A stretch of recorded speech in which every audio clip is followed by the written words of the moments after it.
Alright, so I am a self-proclaimed Rolex fanboy. There's no denying it. I'm not gonna try to hide it. It's in my name, Dr. Rolex, PhD. You know, I love Rolex. I love almost everything they do. So I figured I would balance out the scale and talk about a couple of things about Rolex that I just don't understand. You know, I don't get it, or I don't like it, and I don't want to like it. I don't want to understand it. Did I have to struggle to find number 4 and 5? Yeah, maybe, but still, these are 5 things that I just don't understand about Rolex. All right, so number 1 is kind of an obvious one. It's an easy one, but I'm starting to see some people online, like in the Rolex forums or just YouTube comments, I'm starting to see some people defend this watch, and I just don't get it, and I don't think I'll ever get it. It's the two-tone Rolex Explorer that was just released in 2021. How can you understand this watch? It doesn't make any sense.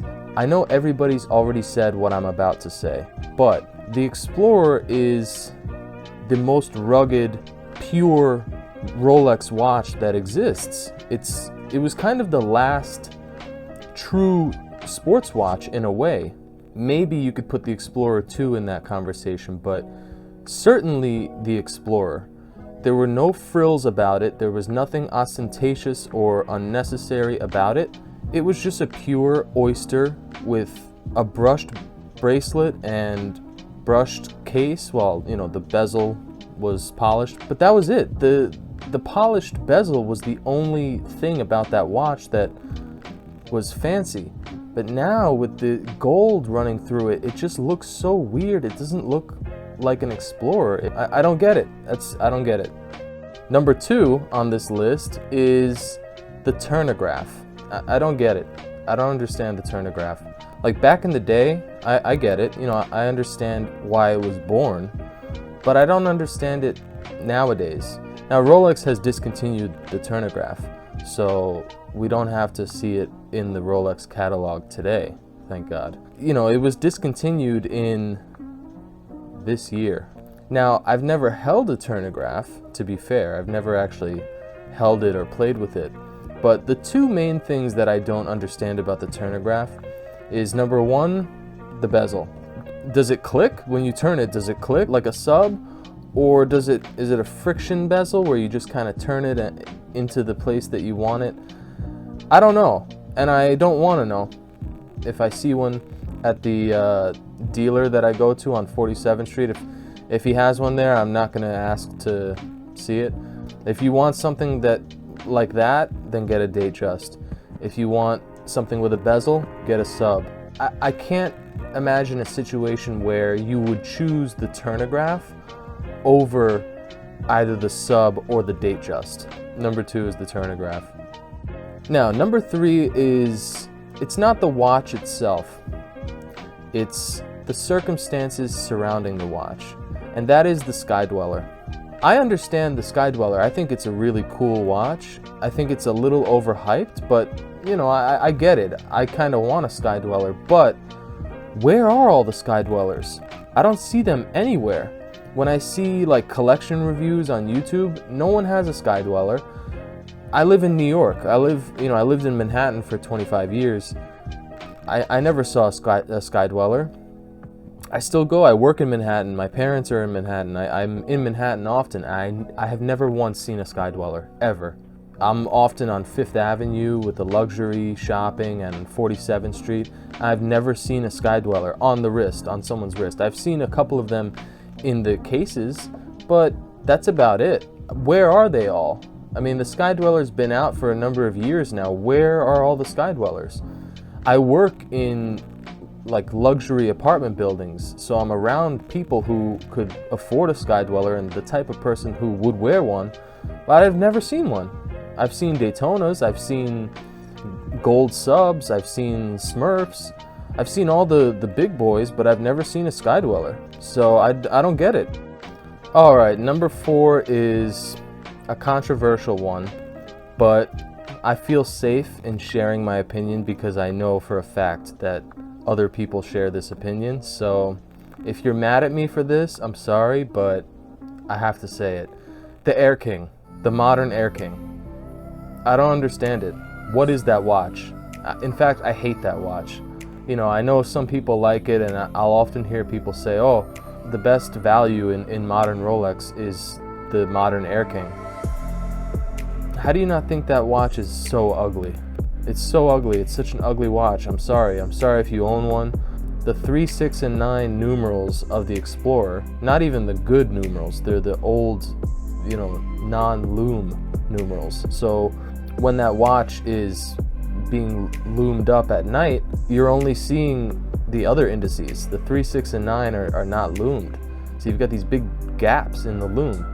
And then the loom that is there is printed. It's not deep filled loom, it's printed loom, so it's not that good. I've seen the loom, it's not that good.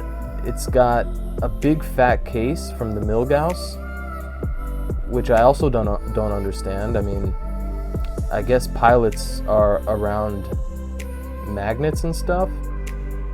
I don't know. Are they really around magnetizing things more often than anyone else? I mean, I don't know. And modern Rolex have anti-magnetic hairspring. It's very hard to magnetize a modern Rolex anyway, so what's the point of putting the Faraday cage in the Air King? I understand the Milgauss for the history.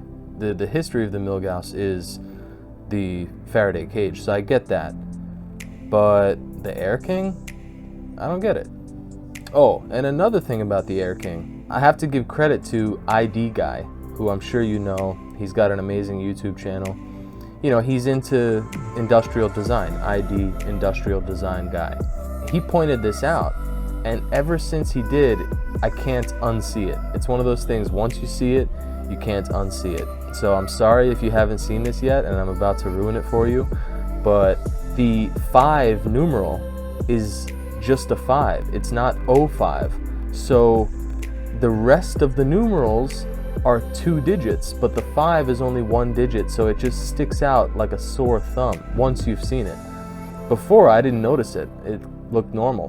But after I noticed it, after it was pointed out to me, you've got this empty space on the right side of the word Rolex. So it kind of makes the logo of Rolex look like it's off-center. It's a really odd look.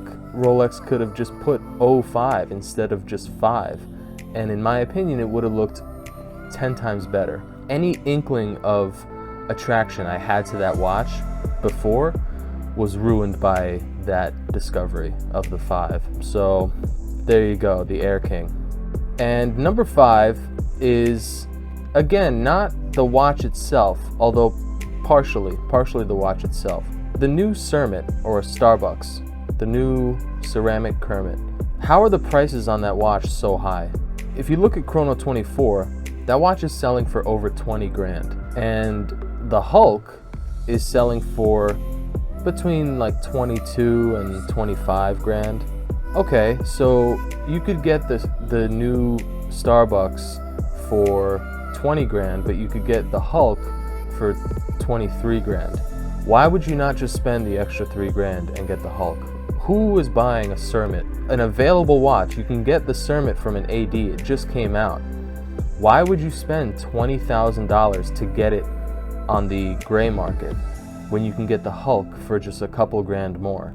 And now a couple grand more for someone like me is a lot of money, but for someone who's considering spending $20,000 on a steel watch, a couple grand is not much. You can spring for the Hulk, and you should. The Hulk was a unique thing that Rolex did.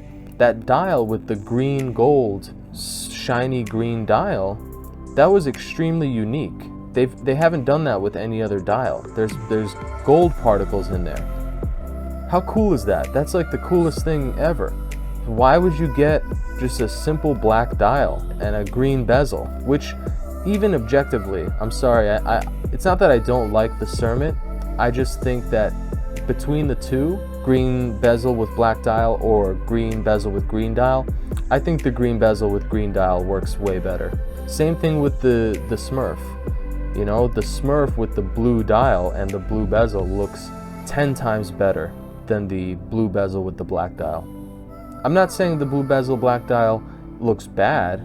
I'm just saying if you're gonna spend all that money on it, get the full green watch. Don't half-ass it. Go all the way. With that in mind, how are the prices of the Cermet so high? It's over 20 grand.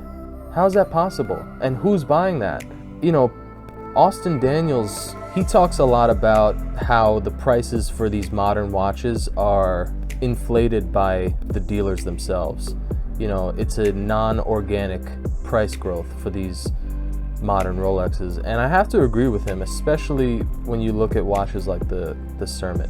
There's no way that price reached $21,000 organically. There's no way. So there you go. That's my short list of things that I don't like about Rolex. It was a little bit contrived. I had to really struggle to get a couple of them out. In no way do any of these things detract from my love for Rolex. I still love Rolex. I will always love Rolex, I think. You know, part of my love of Rolex is just how classic the design is. These watches are timeless, and some of the watches that I mentioned, like the Two-Tone Explorer or the Air King, I just don't think that these modern Rolexes are timeless. The Turn-O-Graph, I think they're the weakest watches that Rolex makes. Whether they're good or bad, I'm not the judge of that, but they're just things about Rolex that I don't understand. And I don't get why people would spend money on those watches when they could buy some of the incredible watches that Rolex makes, like the GMT or the Daytona. I mean, there you go. That's another thing. Like, if you're gonna spend 25 grand on a Cermet, now that's high for a Cermet, but hypothetically, I mean, dealers are trying to get that price for a Cermet, so presumably they think that they will sell it eventually. If you're gonna spend 25 grand on that watch, why not just get a Daytona? Why not just get like a gold sub, the Smurf? Now that's a lot more, that's like 40 grand, but anyway, that's my list. I had to really force it out, but there it is. All right, peace out.